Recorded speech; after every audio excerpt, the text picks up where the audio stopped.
चलिए शुरू करने जा रहे हैं। बहुत ही यूनिक कला और नृत्य से संबंधित जितने भी प्रश्न आ सकते हैं।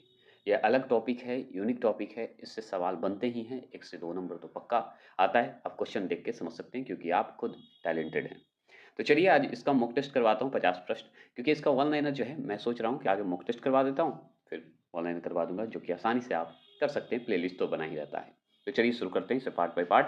अब बिना बहस किए समझिए कि आपके लिए ये स्पेशली मॉक टेस्ट है। जहाँ डाउट लगे, जहाँ कन्फ्यूजन लगे, कमेंट बॉक्स में कमेंट करिएगा। मेरी टीम आपको उस क्वेश्चन के बारे में बता देगी। चलिएगा, पहला क्वेश्चन है, तोते हिंद के उपनाम से जाने जाते हैं। तो तोते ए हिंद के नाम से कौन जाने जाते हैं? ऑप्शन नंबर ए, अमीर खुसरो को कहा जाता है। ये बहुत सिंपल जवाब है ना। आगे है दूसरा प्रश्न, वेदों की ओर लौटो का नारा किसने दिया था? तो वेदों की ओर लौटो स्वामी दयानंद सरस्वती का नाम आता है, जो कि आर्य समाज से संबंधित है। क्या मैंने सही बोला? कमेंट बॉक्स में करिएगा। ऐसे बताइए आर्य समाज के संस्थापक हैं कौन? कमेंट बॉक्स में कर सकते हैं, आपके सामने है। ठीक है। तीसरा प्रश्न है, कुचिपुड़ी नृत्य कला शैली किस राज्य से संबंधित संबंधित मानी जाती है? तो बताइएगा।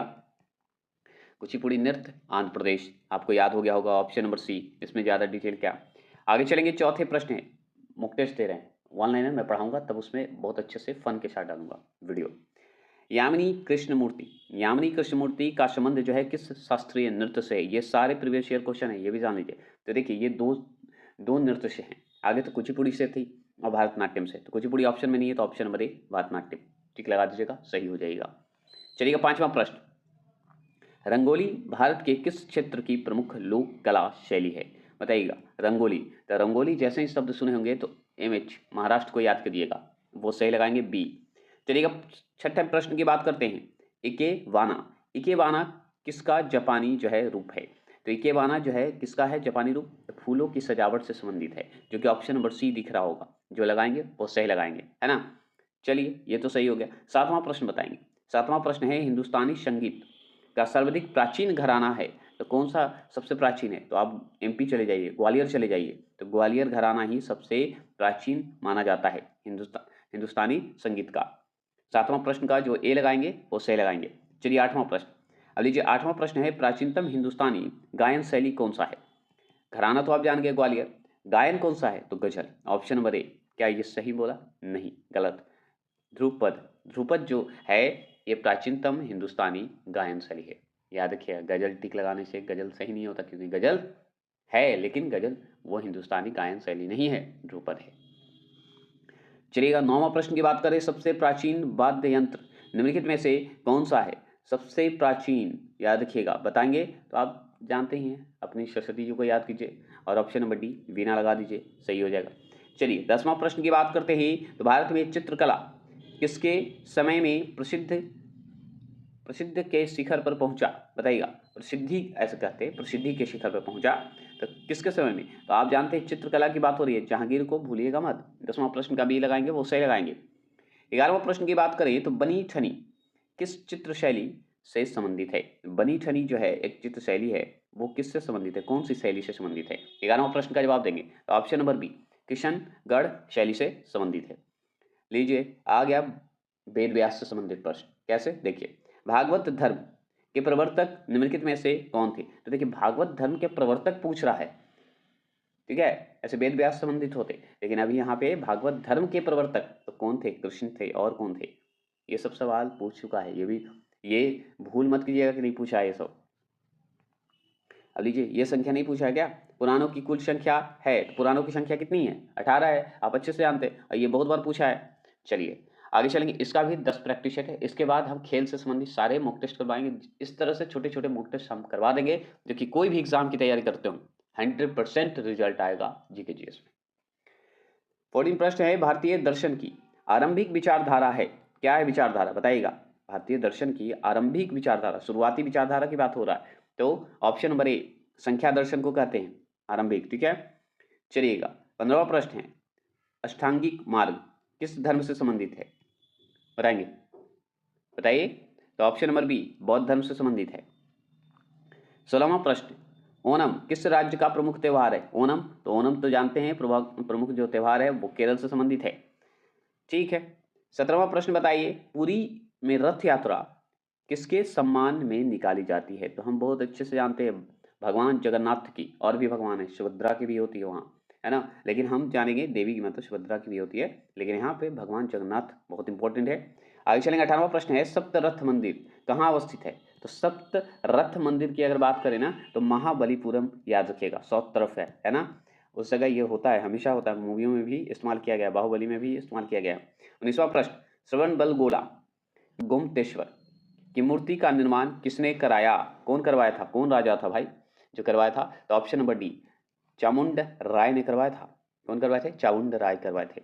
20वां प्रश्न है कि प्रख्यात संस्कृति केंद्र भारत भवन स्थित है कहाँ? तो जैसे ही भारत भवन हो ना, तो एमपी को याद करें, एमपी के भोपाल को याद कर लीजिएगा, भोपाल में, ठीक है। आगे चलेंगे, किस प्रश्न, उज्जैन का प्राचीन कला के नाम से जाना जाता है? मतलब क्या नाम से जाना जाता है? उज्जैन का जो प्राचीन कला है उसे क्या कहते हैं? तो उज्जैन को जैसे ही कला की बात होगी ना, तो अवंतिका नाम सुने होंगे आप, अवंतिका टिक लगा दीजिएगा तो सही हो जाएगा, ठीक है। चलिए 22वां प्रश्न की बात करते हैं। 22वां प्रश्न है कि प्रख्यात बोरोबुदुर का बौद्ध स्तूप स्थित है कहाँ? स्थित है बता सकते हैं? 22वां प्रश्न का जवाब देंगे तो ऑप्शन नंबर ए, जावा में है। कहाँ है? जावा में है। ये देखिए 23वां प्रश्न है, कंबोडिया स्थित अंगर अंगकोर वाटा मंदिर जो है किस देवता को समर्पित है? तो अंगकोर वाटा जो मंदिर है ना, वो विष्णु को समर्पित है, समझ गए? जो कंबोडिया में मंदिर बनाया गया है ना, तो विष्णु जी। 24 क्वेश्चन नंबर, भारतीय नाट्य संस्थान कहाँ स्थित है? भारतीय नाट्य संस्थान जो है कहाँ स्थित है? तो ऑप्शन नंबर ए, नई दिल्ली। 25, राष्ट्रीय साक्षरता मिशन की शुरुआत कब हुई? बताइएगा, राष्ट्रीय साक्षरता मिशन की शुरुआत कब हुई थी? ऑप्शन नंबर डी जो लगाएंगे वो सही लगाएंगे, 1988 में, ईस्वी में। चलिएगा 26 की बात करें तो भारत में सबसे अधिक बोला जाने वाला भाषीय समूह है कौन सा समूह? कौन सा है? तो इंडो आर्यन, आप सुने हैं, पढ़े भी हैं। चलिए 27 क्वेश्चन नंबर है कि भारत की सर्वाधिक प्राचीन लिपि कौन सी है? तो ब्रह्मी लिपि मानी जाती है। सबसे प्राचीन लिपि जो अगर पूछे आपसे तो ब्रह्मी लिपि ही मानी जाती है, और ये सत्य है। 28 क्वेश्चन नंबर की बात करें तो किसके प्रतीक चिन्ह में बहुजन हितायत, बहुजन सुखाए अंकित है? तो वो आप जानते हैं, दूरदर्शन का नाम सुने? दूरदर्शन है, आकाशवाणी है, किसका है? दो ऑप्शन आ गया कंफ्यूज करने के लिए, तो दूरदर्शन नहीं होके ऑप्शन नंबर ए होगा, आकाशवाणी का ये जो है अंकित किया गया है, प्रतीक चिन्ह माना गया है। 29 क्वेश्चन नंबर है कि भारत में पुनर्जागरण का जनक किसे कहा जाता है? तो हम जानते हैं राजा राम मोहन राय को ही जाना जाता है, और किन्हीं को नहीं। 20वां प्रश्न की बात करें तो देखिए, केरल में सर्वाधिक प्रचलित शास्त्रीय नृत्य पूछ रहा है। अगर सिर्फ नृत्य पूछता तो मोहिनी आइटम भी केरल का ही है, लेकिन सर्वाधिक प्रचलित शास्त्रीय नृत्य पूछे तो कथक कली बता दीजिएगा, जो कि ये आंसर सही होगा। ठीक है, क्लियर हो गए? तो केरल में अगर पूछेगा प्रचलित शास्त्रीय नृत्य तो बी लगाइएगा, नहीं तो मोहिनी आइटम भी केरल का ही है।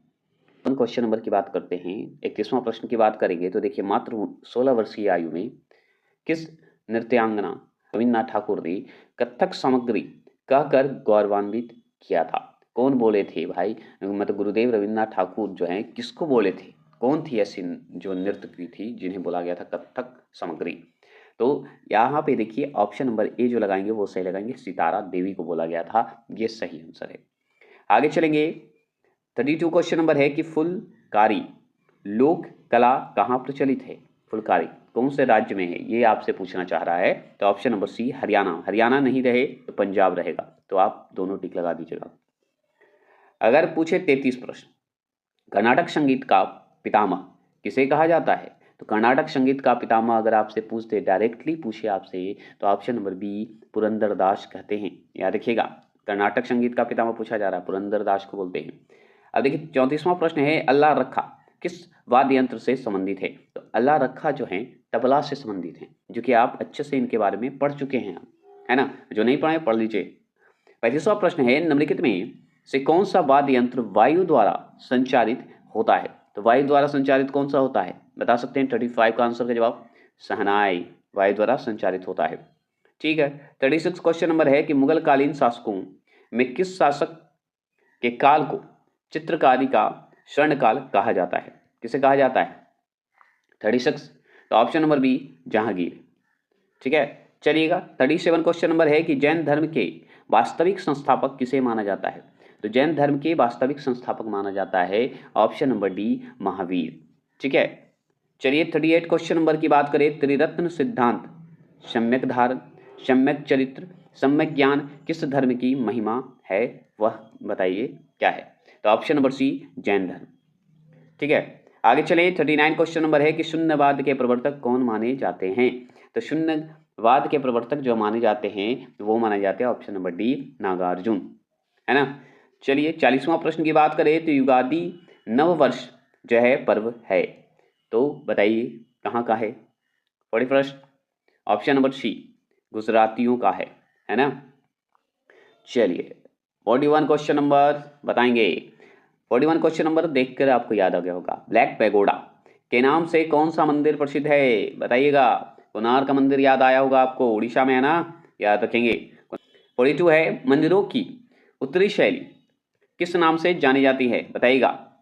मंदिरों की उत्तरी शैली बताइएगा किस नाम से जानी जाती है? अब उत्तर शैली की बात हो रही है, साउथ इंडिया का तो है नहीं कि द्रवी शैली बता दीजिएगा, तो बताइए 42 का। तो ऑप्शन नंबर बी नागर शैली बोला जाता है ना, उत्तरी शैली का। बेसर शैली क्या होता है? द्रवी और नागर शैली दोनों को मिलाकर बनता है। 43 वीरभूमि किससे संबंधित है? तो वीरभूमि जो है किससे संबंधित है आप बता सकते हैं। 43 का आंसर का जवाब दीजिए, option number B Rajiv Gandhi से संबंधित है वीरभूमि। ये सब एक दो क्वेश्चन दे देता है ऐसे। 44 है अंगोर वाट कहाँ अवस्थित है? लीजिए इसी चीज को घुमा दिया। अंगोर वाट किन के लिए था? विष्णु के लिए था मंदिर बना हुआ, कंबोडिया में था। आप ऊपर पढ़ चुके हैं, इसी क्वेश्चन को कैसे घुमा दिया देख रहे हैं। तो यही है क्वेश्चन, कहाँ से लाएगा क्वेश्चन, तो यही है, सिर्फ घुमाने का काम कार्य करता है। और वही घूम गया तो दिमाग भी घूम जाता है। 45 भारतीय पुरातत्व विज्ञान का जन्मदाता किसे कहा जाता है?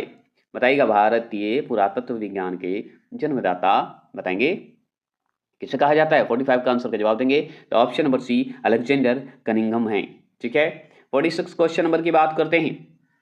भारतीय शिक्षा के 10+2+3 आकार की सिफारिश किसने की थी? बताइएगा। करने वाले कौन थे? कोठारी आयोग का नाम आता है बस, और क्या। अब बताइए जो अभी आया है 2020 का जो आया है वो बताइए कैसी है शिक्षा नीति, बताएंगे किस मॉडल पर आधारित है, कमेंट बॉक्स में करिएगा। 47 उर्दू किस भाषा का शब्द है? उर्दू किस भाषा का है? तुर्की भाषा का शब्द है। ठीक है, आगे चलिए 48 क्वेश्चन नंबर अशोक के शिलालेख की लिपि है। तो अशोक के शिलालेख की लिपि अगर आपसे पूछ दे तो आपको सोच समझ के जवाब लगाने की जरूरत ही नहीं है। यहाँ पे ऑप्शन खरोष्टी है नहीं, तो ब्रह्मी ही याद रखिएगा। शिलालेख की लिपि अगर पूछे तो ब्रह्मी टिक जरूर टिक लगाइएगा। 49 क्वेश्चन नंबर है कि दूरदर्शन की प्रथम समाचार वाचिका कौन थी? सबसे पहले शुरुआत में कौन थी? ये इंपॉर्टेंट क्वेश्चन है, यूनिक क्वेश्चन है ना। तो ऑप्शन नंबर डी प्रतिमा पुरी नाम है उनका। चलिए 50वां प्रश्न बात करते हैं, विश्व में डाकघरों का सबसे बड़ा जाल किस देश में पाया जाता है? सबसे बड़ा जाल बताइए। तो ऑप्शन नंबर बी भारत में। चलिए तो आज के लिए इतना ही रखते हैं। कैसा लगा ये जरूर कमेंट बॉक्स में करिएगा, और अच्छा लगता है तो कंटिन्यू करेंगे, अन्यथा इसे रोककर दूसरी ओर मुड़ जाएंगे। नेक्स्ट टॉपिक आने वाला है आपका जल्द ही, 1857 हो चुका है एनसीईआरटी का। नेक्स्ट टॉपिक आने वाला, कितने इंडिया में जितने भी प्रेस आज तक बने हैं, जितने भी प्रेस बने हैं जो कि अंग्रेज से लेकर अभी तक, वो सारे चर्चित होंगे मॉडर्न हिस्ट्री में। तो मिलते हैं। जय हिंद, जय भारत।